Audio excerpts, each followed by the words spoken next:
Have you ever lost your cool, snapped, yelled on volume 10, that dad tone that we got on volume 10? Or maybe just in a certain situation in parenting, you didn't show up how you wanted to. The answer to that is definitely yes. Have you ever spent all day regretting those experiences?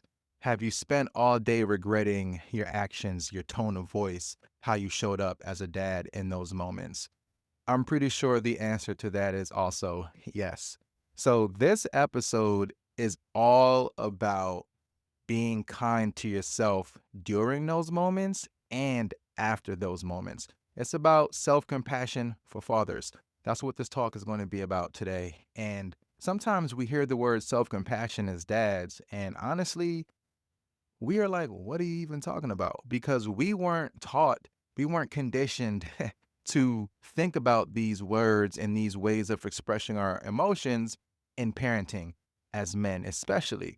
So when we hear words like be kind to yourself, be soft to yourself, be gentle with yourself, be compassionate towards yourself when it comes to being a dad, it kind of goes over our heads a lot. So I'm hoping that this talk will help you and steer you in the right direction to let you know that, hey, we need this type of information as well, because not only will it help us as individuals, as men, and as fathers, but it's ultimately going to change the trajectory of how our children view us. It's also going to just deepen our bonds with our kids. So I hope you're up for that. Now, I have to tell you that this specific talk is inspired by a prompt that is in my 365 Dad journal. I created a journal for fathers who want to experience some more self awareness, who want to experience some more mindfulness, who want to build deeper connections with their children, and also want to do that in community. So, this journal is my life's work. And this prompt is in his journal. And I believe the prompt is essentially, how do you show yourself self compassion on tough parenting days? So, 365 prompts, all written by me based off of my experiences as a dad. The link is in the description. Also, I would urge you, if this resonates with you, sign up for my weekly newsletter, The Inner Journey Dad, and also follow my podcast, the Mindful Dad Podcast, where every week we go into these topics just on a bit deeper of a level. All right. So let's get right into it. The first thing is, what is self compassion? And I said this is important because we hear these words, and sometimes in any other situation, we could kind of give you a quick definition of what self compassion. But when it comes to your role as a dad, you probably are thinking about it a little more, right? It's very easy for you to turn to the next person and tell them, you got to be compassionate with yourself, man. You got to do this. But when it comes to our own reality as fathers, we're a bit hesitant. I think it's important, especially in fatherhood, that we define what is self compassion. For me, I look at self compassion as a two-part answer. The first one is having that awareness of that pain, having that awareness of that frustration, right? We are aware of the thing that we did that we're not proud of. We are aware of that. That's just one part of self compassion. The second part is being kind to yourself while being aware of that without harshly judging it. And I think that's the hardest part about it. You know, we are all self-aware. Don't let anybody tell you you're not self-aware. You can build on it and you could be more self-aware, but we all have a really high level of baseline self-awareness. And it's very easy to know, all right, I messed that up. I probably could have said that in a different tone. I probably could have handled that situation better. But the crucial part about self compassion is the second piece, which is, while knowing that, not judging yourself because of that, not being so harsh to yourself because of that. Be kind to yourself while acknowledging the pain and the frustration. And something I want to talk about is, why do dads struggle with self compassion? There's a couple reasons. The first one, you could probably guess this, it's we're like culturally conditioned to not even think this way, right? We are culturally conditioned to be very tough, to suppress emotions. It's all about being, the bravado, being macho. And when we think of words like self-compassion, it just doesn't align with societal expectations of how we should be showing up in fatherhood. The second thing is I like to call the double P perfectionism pressure, right? Believe it or not, dads want to get it right men want to get it right all the time, right? If somebody comes to you with a problem they're having, what's the first thing we do? We try and fix it without letting the experience happen, letting it be. And we spill that over into parenting, if you think about it, right? We always want to be perfect. We want to get it right. And we then fall into what I like to call dad guilt, and we all have that dad guilt. And, we internalize this a lot, that we have to get it right all the time. We have to know it all. We have to be perfect. And one thing, if you are familiar with my work, my channel, my writings, my recordings, I always preach presence over perfection, right? Being a perfect dad is a myth. We just have to worry about making an effort to be present in all ways, physically and emotionally. So that's something for you to think about, presence over perfection. Another thing is fear of vulnerability. I think this is a big one, why dads struggle with being kind to themselves. You know, we look at that as being vulnerable. Now, when I think about vulnerability, usually we're talking about being nervous to express how we feel to others. Oftentimes, we don't think about the fact that we feel vulnerable expressing shame to ourselves, expressing guilt, expressing disappointment to ourselves. We feel like, hold up, like you're ever like in your room or you're driving somewhere and you're just thinking about how you feel and how you're disappointed and how you're grieving a certain moment, and you ever catch yourself trying to snap back and snap out of it. I'm a man. I can't be thinking like I'm a man. And that's once again societal conditioning. Right? It's okay for you to I don't want you to ruminate on it. We all do it sometimes, but I would rather you just be okay with sitting in the emotion, right? And I struggle with this as well still to this day. This is my life's work. This is how I want to help society. This is how I want to help the community, by giving these inspirational, influential talks about emotional stability to fathers. But I struggle with this as well. I work on this stuff daily, so I struggle with it way less than I did, let's say, 3 years ago. But the point is, you're not alone in these feelings, right? We have to be okay with being vulnerable. The next reason why we may struggle with this type of stuff is, we have a lack of role models when it comes to being okay with these sides of the inner journey, right? If I go to my dad right now, or I go to my uncle right now, and I say, hey, how do you feel about self-compassion towards yourselves when you're having a tough day as a dad? How do you feel about being kind to yourself? They will look at me like I'm crazy, like I got three heads. And I'm Jamaican, so I know if you're watching this and you're Caribbean, you know exactly what I'm talking about. They're going to look at me like, what are you talking about? Because this is not how they were raised. And, I always stress empathizing with our fathers, because they're just doing it how it was done to them. And they really are trying. They really tried their hardest, especially if you're a millennial. I'm sure most of you have fathers that this type of conversation would be extremely alien to them, right? So we have a lack of role models. We didn't really have fathers who practiced this kind of work. And the last one is the comparison trap. As I record this video right now, I'm going back and forth in my mind about deleting Instagram, deleting Facebook.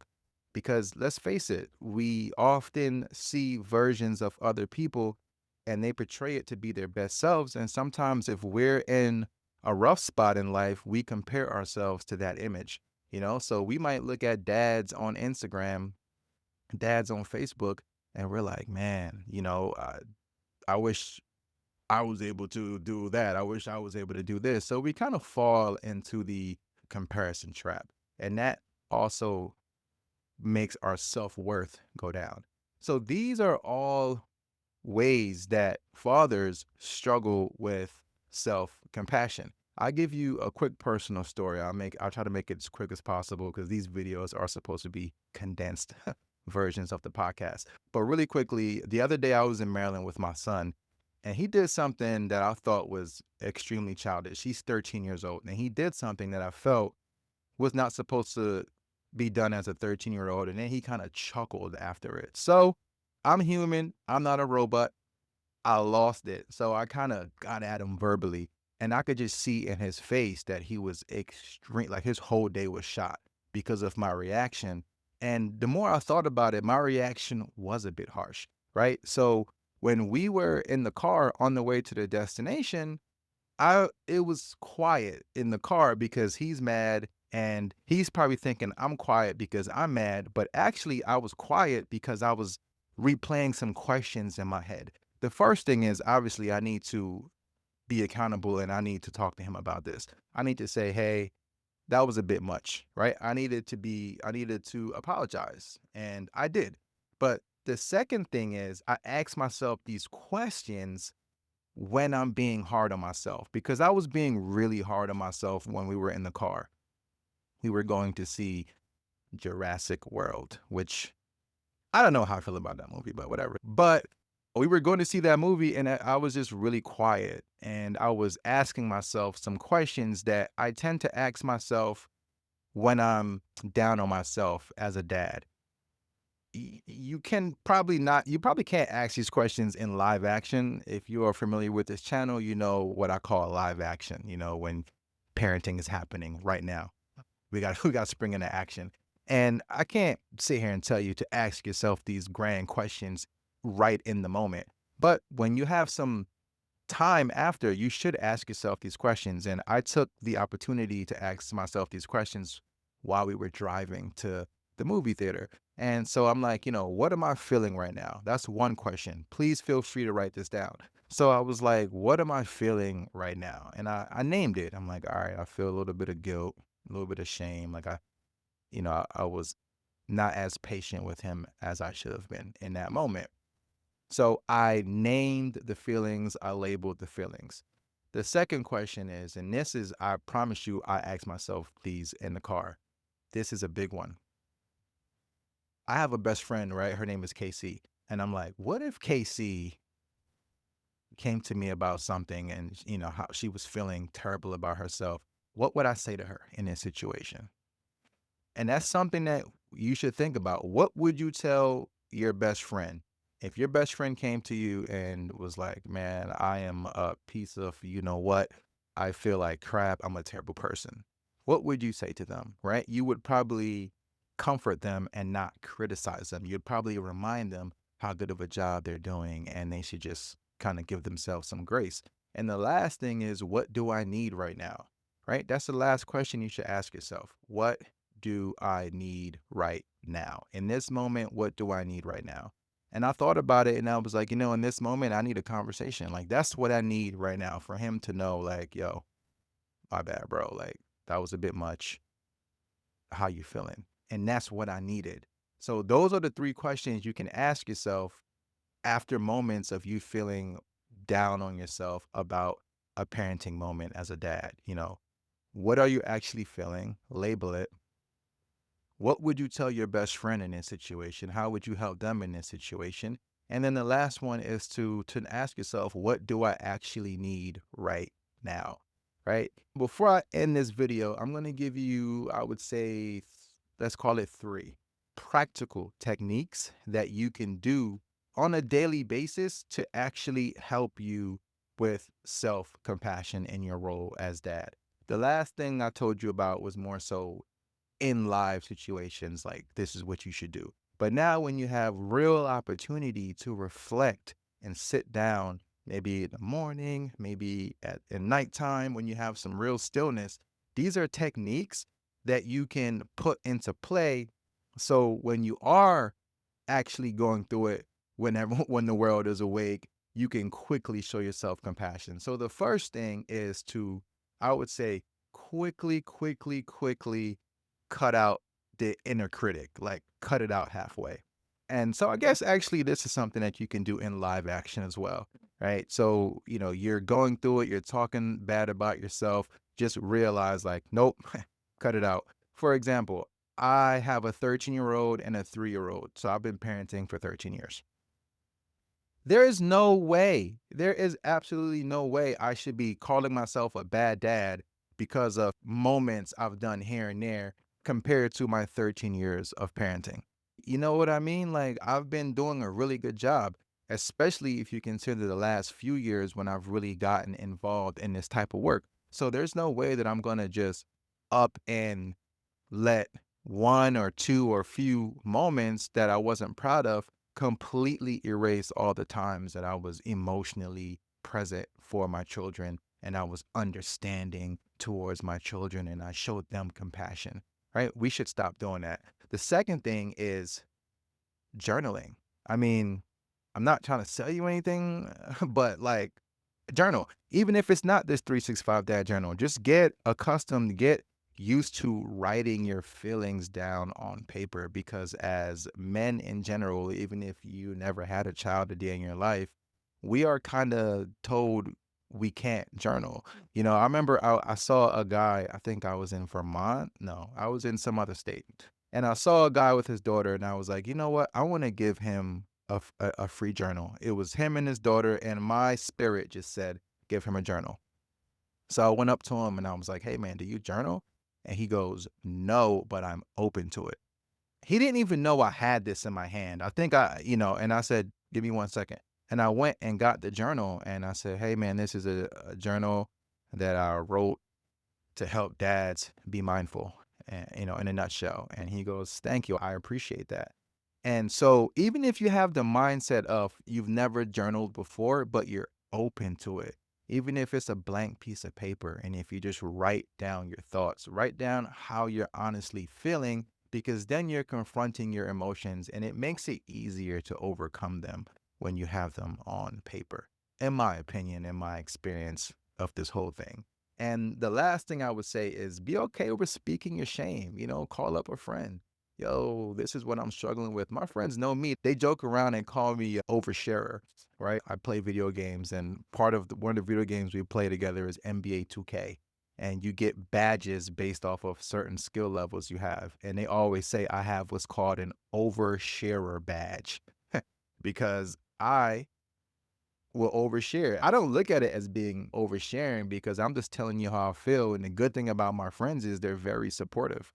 So I'm sure you have people in your corner that if you're feeling down on yourself, instead of talking bad about yourself, speak to somebody about it. Speak to a friend, speak to a family member.